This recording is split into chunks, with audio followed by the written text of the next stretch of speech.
Hello everyone, and welcome back to another video. Today, we're covering two court cases involving individuals who appear to hold sovereign citizen-style beliefs. One has already made those views quite clear, while the other seems to be moving in the same direction based on what we've seen so far. Both hearings include some surprising moments, unusual arguments, and decisions that make these cases interesting to follow. As the proceedings unfold, you'll see how each person approaches the court and how those choices affect their situation. There is plenty to discuss, so let's jump right in and take a look at what happened. And we do have Jimmy Ray Howard, I believe. Good morning, Mr. Howard. Can you hear us? I object. It sounds like court's trying to subject me to your jurisdiction. Is this a court of record? So, Mr. Howard, this is 86 District Court. It's the time and place for an arraignment in case 26-5132 SM. You're zooming in with us this morning. Also zooming with us is Defense Attorney Roberts. She comes to us through the Indigent Defense Council, and she's here to assist with the arraignment process. We also have Assistant Prosecutor Ms. Wandmacher zooming in with us. I never gave consent to have any attorney appointed to speak for me. She's not Anyway. appointed to speak with you, sir. She's sitting in with us. She is here to assist if you are interested in speaking with her, but you certainly do not have to. Okay, well, this is a court of record, correct? Yes. Okay, under UCC 1-103 and UCC 1-308, I reserve all my rights at all times and I waive none ever. I'm here by special appearance only, not generally, under threat, duress, or coercion as authorized representative in this tax court. Okay, so sir, you're reading from the Uniform Commercial Code, which has nothing to do with criminal law. You also just mentioned tax code. So I don't know if you don't want my assistance, that's fine. But everything you just read has nothing to do with what you're here for this morning. I move the court to take judicial notice of 28 U.S.C. Okay, Mr. Howard, I need you to stop talking. This is the time and place for an arraignment on an alleged operating without security, operating without a license, operating an unregistered vehicle. And I don't want any games. I just want to move on with this. So let's see here. I also need you to report to the Antrim County Jail to get your fingerprints taken. So we're going to have to work that into the schedule. But as far as the allegations in this complaint, Mr. Howard, would you like to stand mute? I'd like to move for dismissal, null process, Okay. lack of jurisdiction. That's not something that we would do here at the arraignment. So what I can do is ask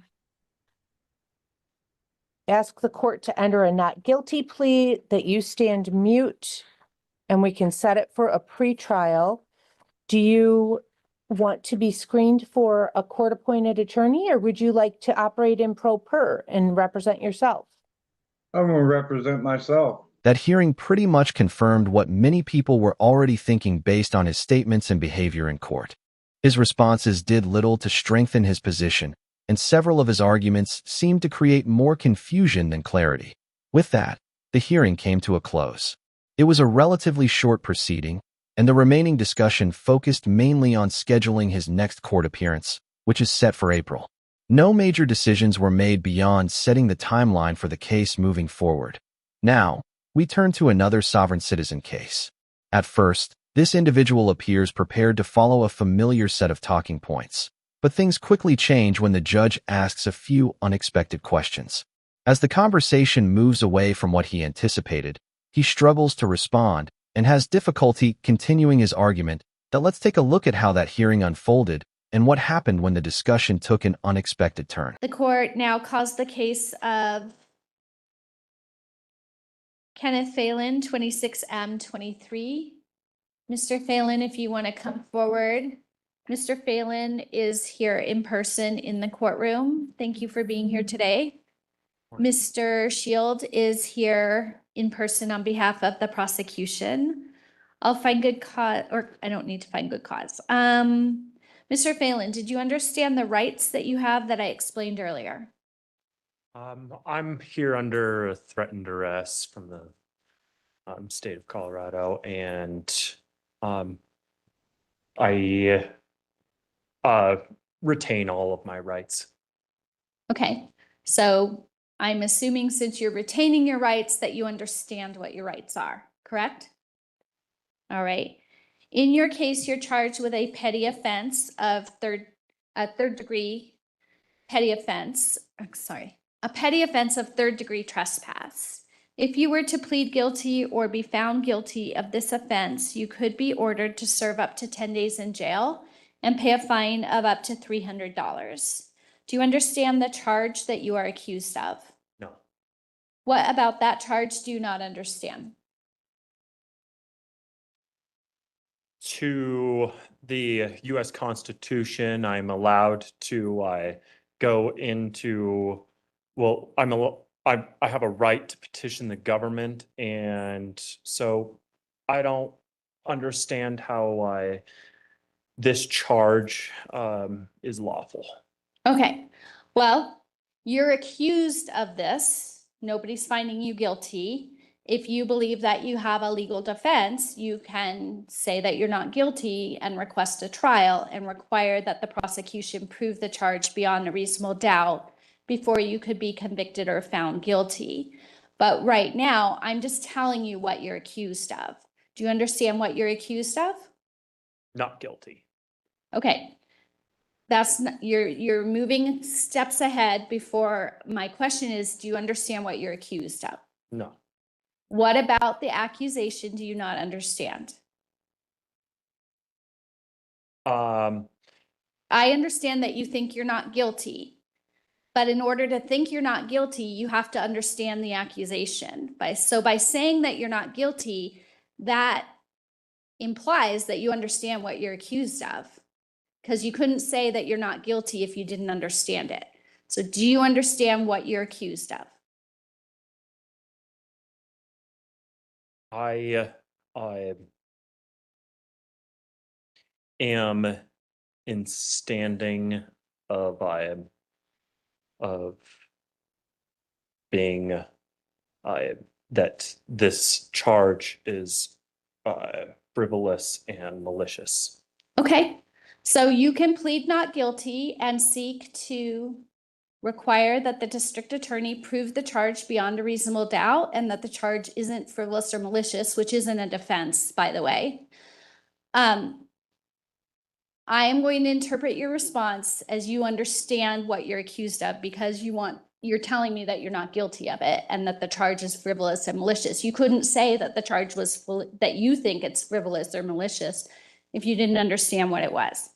So I'm interpreting your response to mean that you understand what you're accused of. The next step in this process is I have to issue a thing called a mandatory protection order. So at this time, I'm ordering that you may not harass, molest, intimidate, retaliate against, or tamper with any of the people who are witnesses or victims of the act that you are alleged to have committed. Okay? And I still have the right to face my accuser, is that correct? You do. You're not allowed to harass, molest, intimidate, retaliate against, or tamper with them, though. So in the state, so the U.S. Constitution says that the state is not allowed to charge a citizen without the jurisdiction of the Supreme Court. And this, and I understand that this is the state of Colorado charging a person of the United States. His understanding of the legal process appears to be mistaken. The section of the Constitution that is often referenced in these types of arguments does not give the Supreme Court direct authority over most criminal cases. In reality, Article 3, Section 2 limits the court's original jurisdiction to a very specific set of matters, such as certain disputes involving states and other narrowly defined cases. The courts have addressed this issue many times over the years. One notable example is the case of Cohen versus Virginia, which helped clarify when the Supreme Court can review criminal matters. Generally, those cases reach the Supreme Court only after they have already moved through the appropriate state court system and involve claims that constitutional rights were violated. In other words, legal cases must begin in the proper trial court and follow the established appeals process. No matter what arguments are presented, the court where the case is currently being heard remains the correct starting point for resolving the matter. As a result, the judge was simply following the normal legal procedures that apply to every case. The rules of jurisdiction are well established, and they do not change based on an individual's personal interpretation of the law. And so the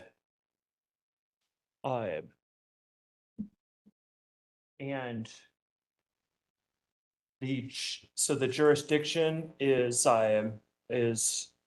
led to the Supreme Court I do not. You're know not that- making sense. I don't think The that court there's any has witnesses. jurisdiction.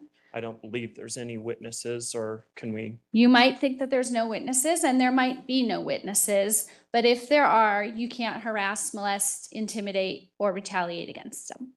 And Okay. can we set a date for discovery or? So if you need information about how to get the discovery in the case, you would need to contact the office of the district attorney. I don't have any discovery in the case. I have no police reports. I don't get any of that. If you want any of that information, you have to get it from the district attorney's office. I believe that they have a form that you have to fill out that tells them where you want them to send that information, and then they'll send it to you. Okay? So right now, you can't harass, molest, intimidate, retaliate against, or tamper with any witness or victim of the acts that you're alleged to have committed. This is a condition of your bond, and if you were to be suspected of violating this order, you could face additional criminal charges. So in a moment, my clerk's going to have a copy of that protection order. She's going to ask you to sign it and acknowledge that we're giving you a copy of it. And you can take a copy of it with you. If you have questions about what that order says, you will have a copy and you can read it as many times as you want to, or go over it with the help of an attorney, okay? So in a moment, my clerk will give you that. In this case, you have the right to have the help of an attorney. Are you planning on hiring an attorney or applying at the public defender to see if you qualify for a free attorney? I am I'm appearing as a special appearance today, and You're not appearing as a special appearance. You're appearing as Kenneth Phelan here and standing in front of me in the courtroom. A special appearance is when you're an attorney. Kenneth Phelan. Mr. Phelan, if you want me to find that you're not Mr. Phelan, then I'll issue a warrant for your arrest for failing to appear. Do you want me to do that? Well, that's what happened last time, but I don't. Last time you didn't appear in court, so I issued a warrant for your arrest. So if you want me to make a finding that you're not stating that you're Kenneth Phelan, then I'll find that you failed to appear and I'll issue another warrant for failing to appear. So No, I'm going to, don't do that, please. Well, then stop playing your stupid ass games before you win another stupid ass prize. okay. So you have the right to have an attorney. You're not making a special appearance. A special appearance is when an attorney appears without representing somebody to do something small in a case. As far as I know, you're not a licensed attorney. You're not representing yourself as an attorney. If you want to represent yourself not as an attorney, you're free to do that.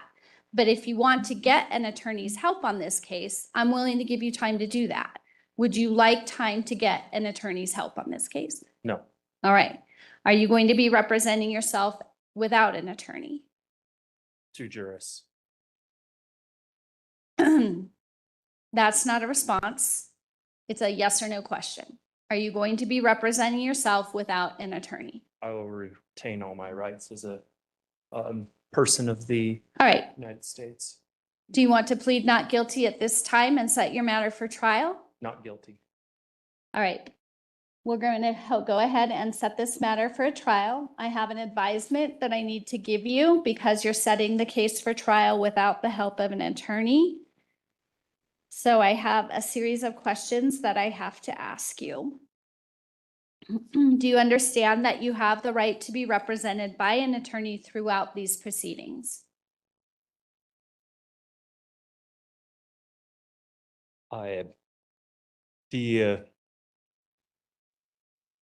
So it's I'm being present in court. It's the state has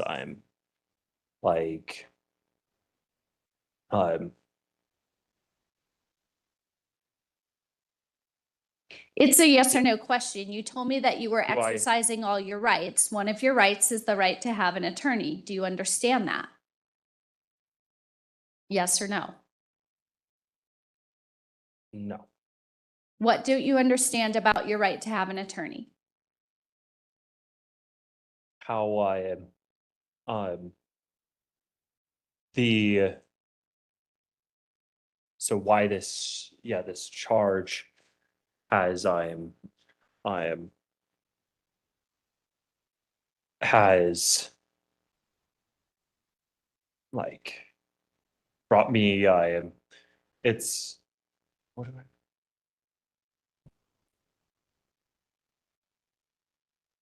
so an attorney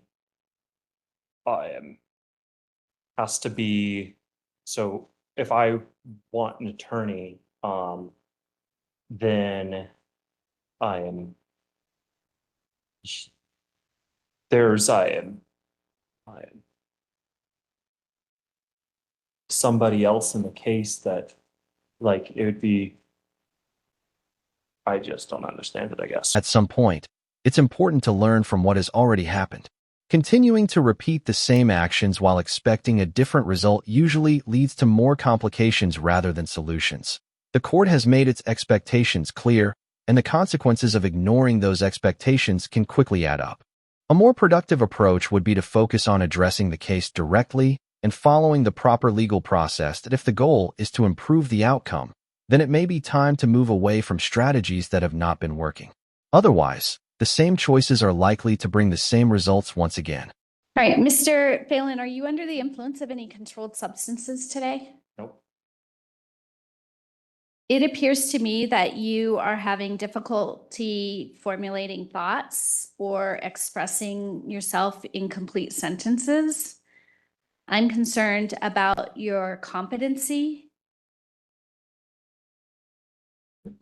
So at this time, I am going to raise competency for Mr. Phelan. When a court raises competency because they are concerned that you are not competent in this case, that means that I believe that you're suffering from some sort of impairment of thought that allows you to understand these proceedings and participate in the proceedings. So the state of Colorado has to have an evaluation done of you by a doctor who is trained in impairments of the mental condition. And then that doctor conducts an evaluation and writes a report and tells the court what their medical opinion is of whether or not you are competent to proceed. So I'm going to issue an order that I do not consent. it's not something that you consent to. When I think that somebody's not competent, So you give I a am- doctor a voice, not a person. when I think that somebody is not competent, I am legally required to order a competency evaluation or make a finding that they're not competent and order that they participate in proceedings related to restoration to competency. It's not something I have a choice over. It's something that I'm legally required to do. And based on your The damages that you have caused me. inability to formulate complete sentences or express. This court has caused extreme damage for the past 2 years. I'm here under threat and duress. So that's all I have to say. All right, so I am raising competency with regard to Mr. Phelan. My clerk of court is going to prepare an order to the Office of Behavioral Health directing that they appoint a medical doctor to conduct a competency evaluation. I'm also going to appoint a Bridges Court liaison. Right now, I don't know who the Bridges Court liaison is going to be because our normal Bridges Court liaison is on an undetermined duration of leave. And we have other Bridges Court liaisons from other parts of the state covering for her. But I need to provide the Bridges Court liaison with your contact information so they can get in touch with you. They will be coordinating with you when the evaluation will be completed, as well as any other services that you might want to have them help you with. On your bond paperwork, you listed a phone number of 541-848-7484. Is that your current phone number? I don't use a phone number anymore.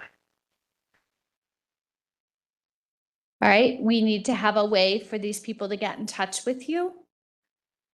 Do you have an email address? They can meet me in person.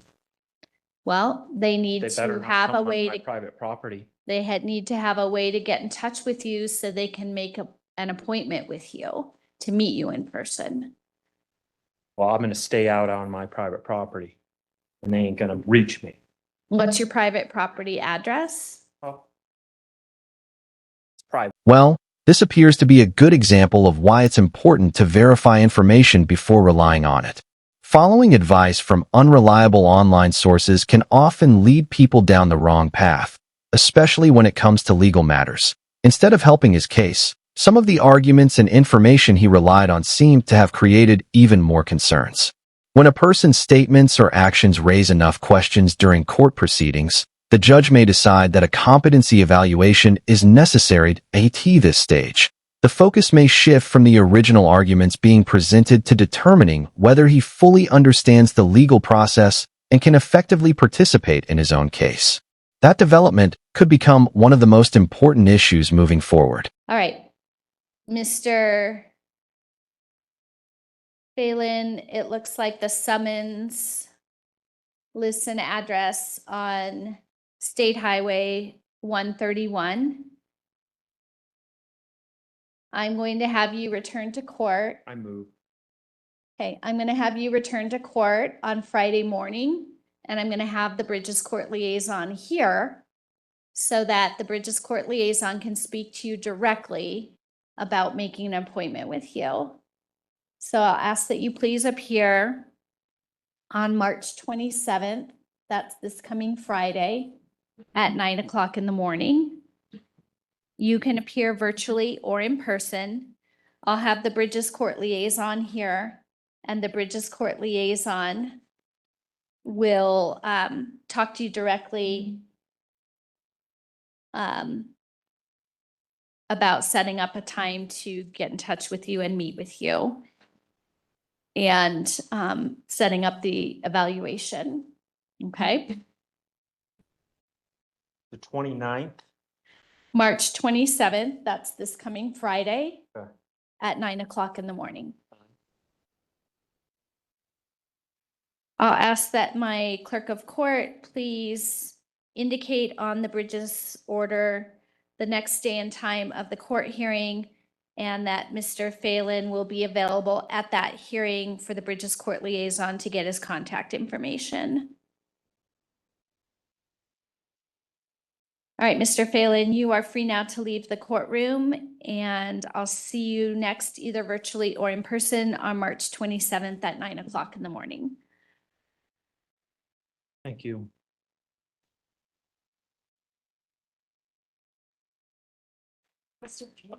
Mr. Phelan, we do need you to sign that protection order, and then my clerk will make a copy for you. I'm not signing it.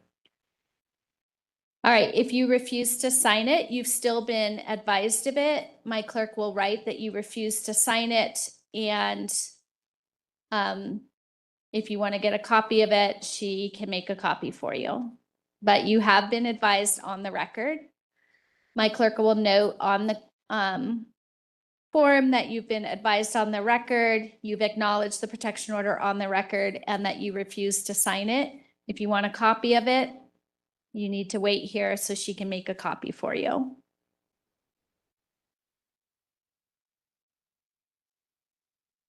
For the record, Mr. Phelan has exited the courtroom. He has refused to sign the mandatory protection order, but he was advised of the protection order. At this point, his actions do not appear to be helping his situation. The way he is responding in court is unlikely to improve the outcome and may only raise additional concerns about his ability to participate effectively in the proceedings. That if the court determines that a competency evaluation is necessary, that process could delay the case significantly. Depending on the results, additional assessments or treatment may be required before the legal proceedings can continue. Even then, the case would still move forward afterward, potentially requiring parts of the process to begin again. Another important issue is cooperation. If he continues to refuse to take part in the court-ordered evaluation, the judge has options to enforce that order. Failing to comply with court directives can lead to more serious consequences and may result in additional restrictions while the evaluation is completed. Rather than creating further delays, a more practical approach would be to cooperate with the process and address the court's concerns directly. That would give him the best opportunity to move the case forward and avoid unnecessary complications.